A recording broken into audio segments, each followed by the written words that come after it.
Assalamualaikum warahmatullahi wabarakatuh. Bertemu kembali dengan Bu Naning di pembelajaran matematika. Hari ini kita masuk ke bab 2, yaitu sistem koordinat kartesius. Tujuan pembelajaran hari ini yang pertama, peserta didik dapat memahami posisi titik terhadap sumbu X dan sumbu Y. Yang kedua, peserta didik dapat memahami kuadran 1 sampai kuadran 4. Dan yang terakhir, peserta didik dapat memahami posisi titik terhadap titik asal 0,0. Oke, yang pertama mari kita bahas tentang memahami posisi titik terhadap sumbu X dan sumbu Y. Pada gambar berikut, ini adalah bidang kartesius, di mana yang mendatar, garis yang mendatar itu disebut dengan sumbu X, dan yang vertikal atau berdiri itu disebut dengan sumbu Y. Perlu diingat, untuk garis arah ke kanan itu bernilai positif, dan arah ke kiri bernilai negatif. Untuk sumbu Y, arah ke atas itu bernilai positif dan arah ke bawah bernilai negatif. Contohnya, di sini ada titik A, di mana titik A-nya ini garis yang mendatarnya di lurusnya angka 2. Jadi A titiknya itu 2, untuk Y-nya kita lihat garis yang ke atas. Nah, di sini menuju ke angka 6. Jadi titik A-nya yaitu 2,6.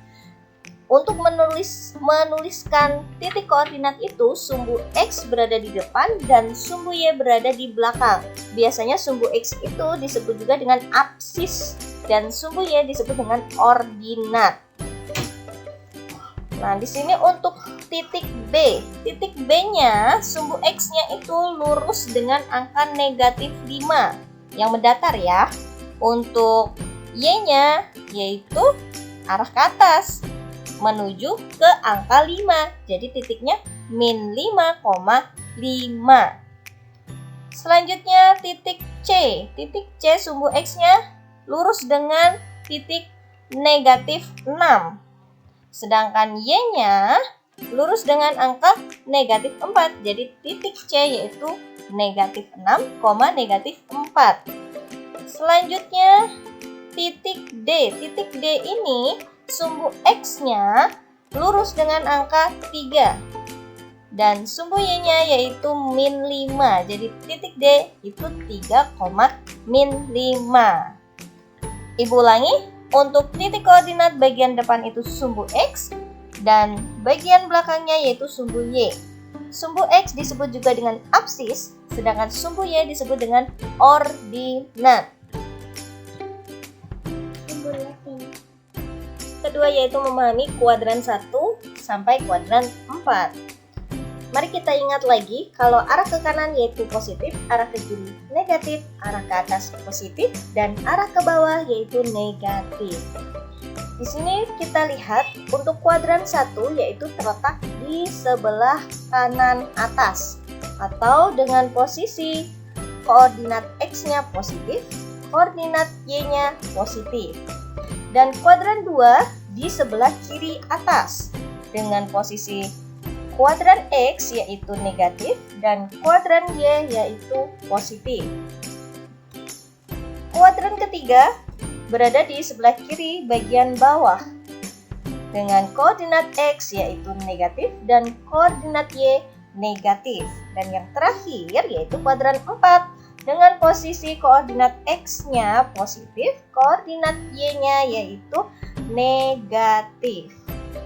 Jadi, dapat disimpulkan kuadran 1 yaitu X, Y positif-positif, kuadran 2 min X, Y, X-nya negatif ya. Untuk kuadran 3 yaitu min X, min Y, dua-duanya negatif. Terakhir kuadran 4 X, min Y, Y-nya yang negatif. Oke, yang ketiga yaitu memahami posisi titik terhadap titik asal 0,0. Nah, di sini di tengah-tengah sumbu X dan Y terdapat titik asal yaitu 0,0. Selanjutnya ada pos 1, ada pos 2 dan tenda 1. Nah, letak pos 1 yaitu titik koordinatnya berapa?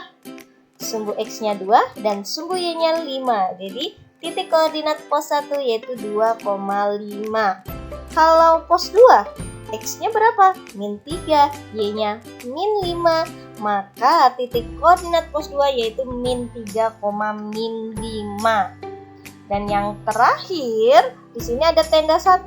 Letaknya di garis atau sumbu Y.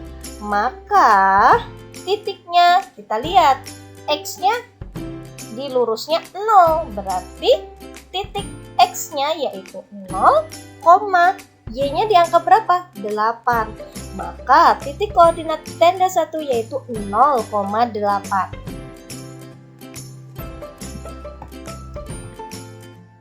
Lanjut kita ke contoh soal. Titik apa saja yang ada di koordinat 3,5, min 5, min 5, dan 3, min 3. Di sini titik pertamanya 3,5. Jadi kita lihat aja di sumbu X yang lurus dengan angka 3 mana? Oh, ternyata di titik A dan G. Kita coba lihat dulu yang A. A-nya yaitu titik X-nya 3, Y-nya 5, 3,5. Nah, di sini berarti jawaban yang pertama yaitu titik A. Lanjut kedua yaitu min 5, min 5. Nah, di sini yang X-nya min 5 itu titik apa? E. Jadi titik E-nya yaitu X-nya min 5 dan Y-nya min 5. Lanjut yang ketiga. Titik yang ketiga itu X-nya 3. Kita lihat yang X-nya 3 tinggal G. Maka jawabannya pasti titik G yaitu 3, min 3. Jadi jawabannya yaitu titik A, E, dan G. D ya jawabannya. Contoh yang kedua. Gambar di atas menunjukkan aliran sungai yang melewati beberapa titik dalam bidang koordinat. Dimulai dari titik A sampai titik M. Sebutkan kuadran berapa saja yang mengikuti aliran sungai dari titik-titik tersebut. Kita lihat kuadran 1 itu berada di sebelah kanan atas, kuadran 2, kuadran 3, dan kuadran 4. Kita lihat titik A-nya. Titik A berada di kuadran 2. Jadi yang pertama yaitu kuadran 2. Selanjutnya dia jalan ke kuadran 1, 2, 1. Selanjutnya ke kuadran 4 dan terakhir di kuadran 3. Jadi jawabannya yaitu C, kuadran 2, kuadran 1, kuadran 4, dan terakhir titik M-nya di kuadran 3. Contoh yang terakhir. Sebutkanlah koordinat titik A, B, C, dan D. Titik A dia lurus di angka 3 dan Y-nya 5. Jadi A 3,5. Mana di bagian ganda yang 3,5? Iya, bagian B. Nah, untuk titik B-nya yaitu min 8,5, titik C-nya min 8,3, dan titik D-nya 3, min 3. Jadi jawabannya B. Selanjutnya, tentukan titik yang nilai absisnya min 8. Nilai absis itu sama saja dengan sumbu X. Jadi yang X-nya min 8 titik apa? Ya, di sini merupakan titik B dan C yang nilai absisnya min 8. Jadi jawabannya titik B dan C. Selanjutnya, yang kelima, berapa ordinat dari titik D? Kita lihat, ordinat itu sama dengan nilai pada sumbu Y. Nah, di sini sumbu Y-nya dari titik D yaitu min 3. Jadi, ordinat dari titik D yaitu min 3.